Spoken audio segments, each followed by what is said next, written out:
Оштун Алай командасынын чемпион болгон учуру. Алар муну 22 жыл күткөн эле. Акыры максатына жетишти. Болгондо да Бишкектин Дордойну. Абары кадимгидей эле башталды. Кыргызстан чемпионатынын акыркы турунда Оштун Алай командасы өз таласында Бишкектин Дордойну кабыл алды. Оштуктар үчүн өз тарыхында биринчи жолу чемпион болууга сонун мүмкүнчүлүк жаралган болчу. Ал үчүн болгон Дордойду утуш керек эле. Мына ошондой да болду. Чемпиондук голду биринчи бөлүмдүн 37-мүнөтүндө чабуулчу Владимир Веревкин киргизди. Оң канаттан Дордойдун айыптаганчасына узатылган топко ал биринчи жетип, башы менен берген соккусу дарбазачы Павел Матяштын колуна тийип, дарбаза торунан орун алды. Бул беттештин маанилүүлүгү жогору болгон үчүн атайын чакырылып келген казак футбол адистери оюнда калыстык кылышты. Дордойдун мындан башка дагы 2 оюну бар экендигин эске алганда, бишкектиктерди тең чыгуу деле канааттандырмак. Ошентип биринчи бөлүм 1-0 эсеби менен аяктады.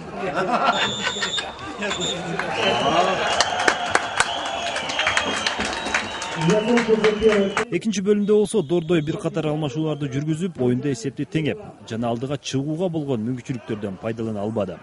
Кооптуу учурларда бирде Алай дарбазачысы Рустам Дадажанов өз тажрыйбасын көрсөтсө, кээ бир учурда дордойлуктардан оомат ачык эле жүзүн буруп жатты.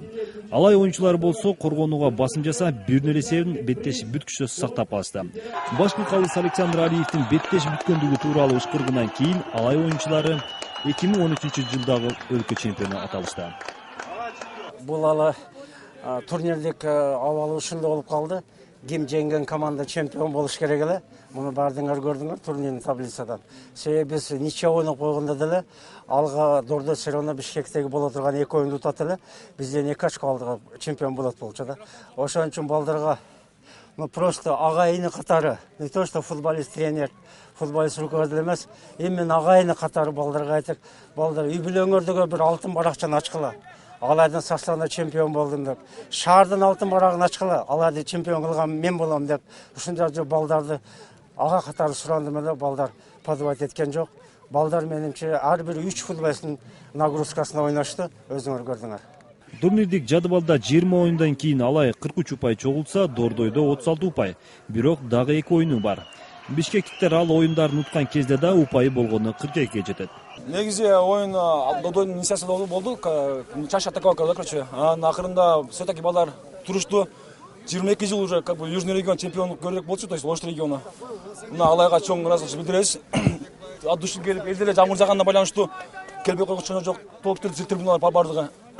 Заслужили балдар. От души рахмат чоң Алайга. Алайдын бүт руководствосуна, балдарга основной. Эскерте кетсек, буга чейин Алай 31 августта Кыргызстан кубогун утуп алган эле. Анда да Дордойдо оюндан кийинки пенальтиден жеңген. Акылбек Орозматов, Илхам Ибрагимов, Ынтымак.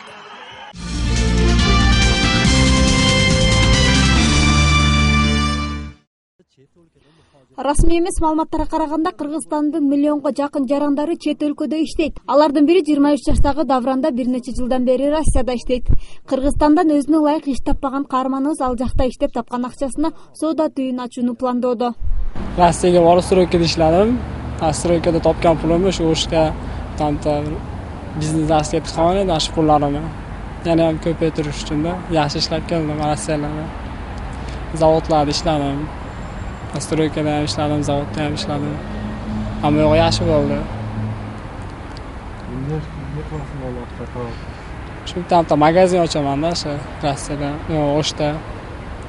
Tamta magazin ochib endi. Yana ham pulni ko'paytirishga harakat qilaman-da. Жаркындар коомдук бирикмесинин өкүлдөрүнүн пикирине караганда, мигранттар негизинен Россия жана Казакстан өлкөлөрүнө чыгууда. Бирок көп учурда алардын укуктары корголбойт.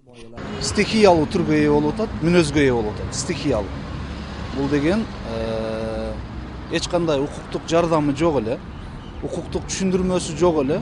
Биздин жарандар өздөрүнүн бир туугандарына, жакын туугандарына, досторуна ишенип, жакшы жашоо үчүн, жашоо издеп, бакыт издеп, ушул жашоо турмушун оңдоо максатында негизгиси эле ушу турмуштук көйгөйлөрүн чечүү максатында чет өлкөлөргө чыгып атат. Эми миграциялык агымдын эң негизги багыты Казакстанга, негизинен Россияга, андан Казакстанга, андан сырткары башка чет мамлекеттерге да таандык. Эксперименттин айтымына караганда, чет жакка чыгуучуларга укуктук түшүнүктөр берилүүсү жана коргоосу үчүн мүмкүнчүлүктөр түзүү зарыл. Конкреттүү түрдө мамлекет тарабынан жардам болуп аткандыгы үчүн алар ошол стихиялуу жол тандап атат да. Эми мындайда бул жерде келип эле укуктук билимге, укуктук негизге такалып атат да баардык нерсечи. Оштогу кайра иштеп чыгуу мекемесинин жетекчиси Кыргызстандын мигранттарынын жумушсуздук маселесин чече албайт деген пикирде. Анын айтымында иш менен камсыздоо үчүн өкмөт атайын долбоорлордун үстүндө иштеп, ошондой эле атайын ишканалардын жумушун жөнгө салуу керек. Проблеманы азыркы жумушсуздук миграциясы жаап токтото албайт. Андай мүмкүнчүлүк жок. Бул азыркы биздин жаштардын Россияга, Казакстанга же болбосо Кореяга, башка жактарга барып иштеген бул күнүмдүк ошол үйдүн потребность, жашоо шартын оңдогонго гана мүмкүнчүлүк алат. Алардын келечекте ар дайым жумуш менен постоянно камсыз болушун ал чече албайт. Бул убактылуу нерсе. Кыргызстан эмгек жана иш менен камсыздоо министрлигинин берген маалыматына караганда, бүгүнкү күндө өлкөдө расмий жумушсуз макамын алып жүргөндөрдүн саны 60 миңден ашат.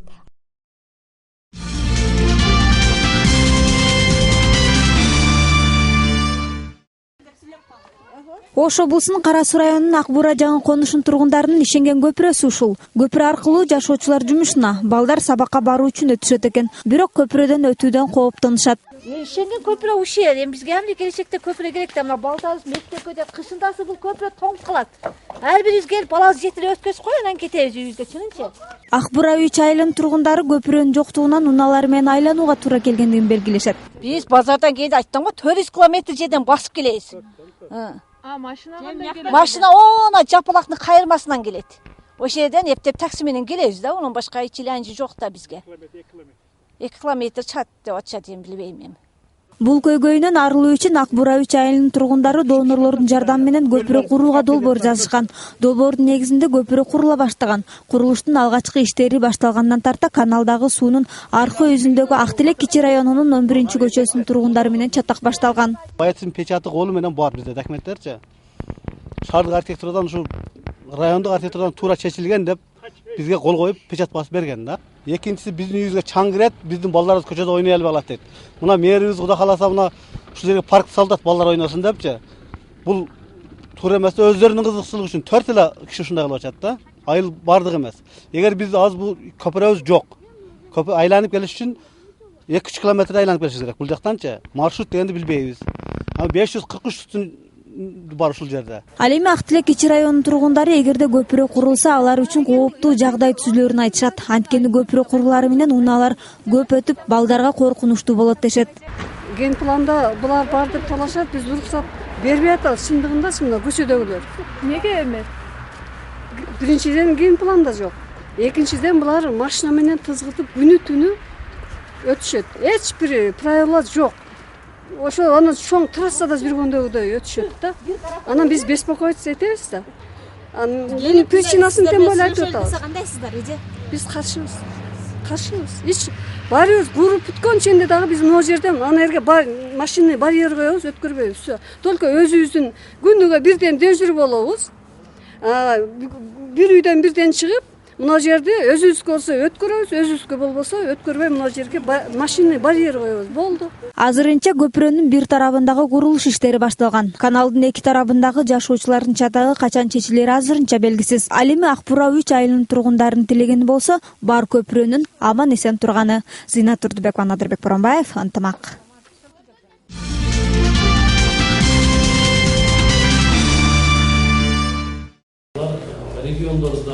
Кыргыз Республикасынын бир эле бийлик башкаруу керек. Анткени учурда өлкөдө 3 багыттуу башкармалык иштөөдө. Мындай сунушу менен бүгүн Жаркындоор коомдук бирикмесинин өкүлдөрү маалымат жыйын өткөрүштү. Алар мындай сунуштардын алгач бүтүндөй коомго, андан соң жогорку бийлик өкүлдөрүнө кайрылаарын белгилешүүдө. Мамлекеттик түзүлүшүбүз деп койсок болот, же болбосо башкаруу формасы деп койсок болот. 2010-жылкы референдумдан кийин өзгөргөн бардык негизинен саясатчылар, кээ бир депутаттар, кээ бир азыркы коалициялык көпчүлүккө кирген фракциянын депутаттары айтып жүрөт, бизде баары жакшы, биз парламенттик республикада жашап атабыз деп. Чындыгында андай эмес. Биз бир топ мамлекеттердин мамлекеттик түзүлүштөрүн изилдеп көрүп, бир дагы мамлекетте биздикиндей аралаш система жок экен. Ошондуктан биз же биротоло парламенттик республикага өтүшүбүз керек, же болбосо президенттик башкарууга өтүшүбүз керек. Жаркындоор коомдук бийлик өкүлдөрү мындан сырткары миграция жана чек ара маселелерин жөнгө салуу үчүн бир топ сунуштарын айтышты.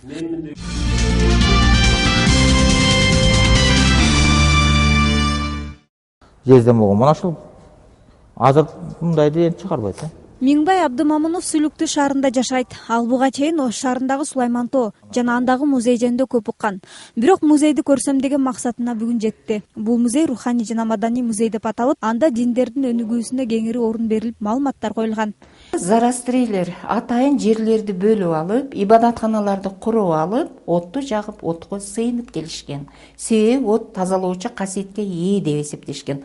Мына сиздердин назарыңыздарда ибадаткана ошондой эле 7-8 кылымга таандык ак бура шаарчасынан табылган, чоподон жасалган ар түрдүү формадагы идиштерди көрүп турасыздар.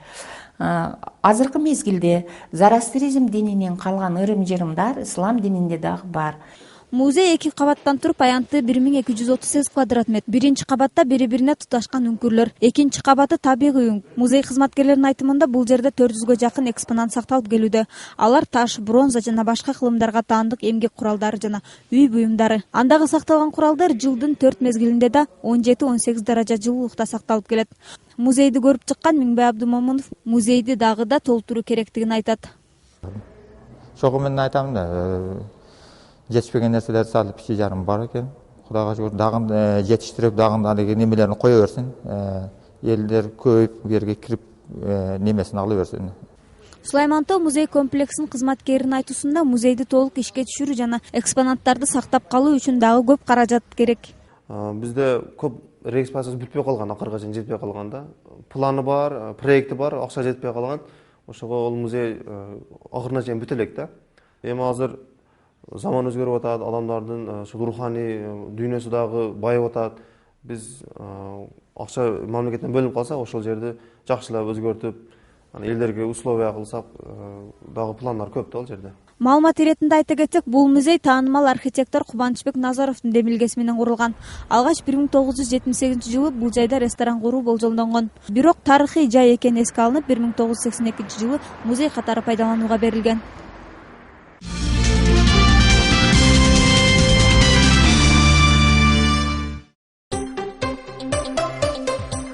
Кыргыз Республикасынын Улуттук банкынын маалыматы боюнча бүгүн Америка доллары 48 сом 51 тыйынды түздү.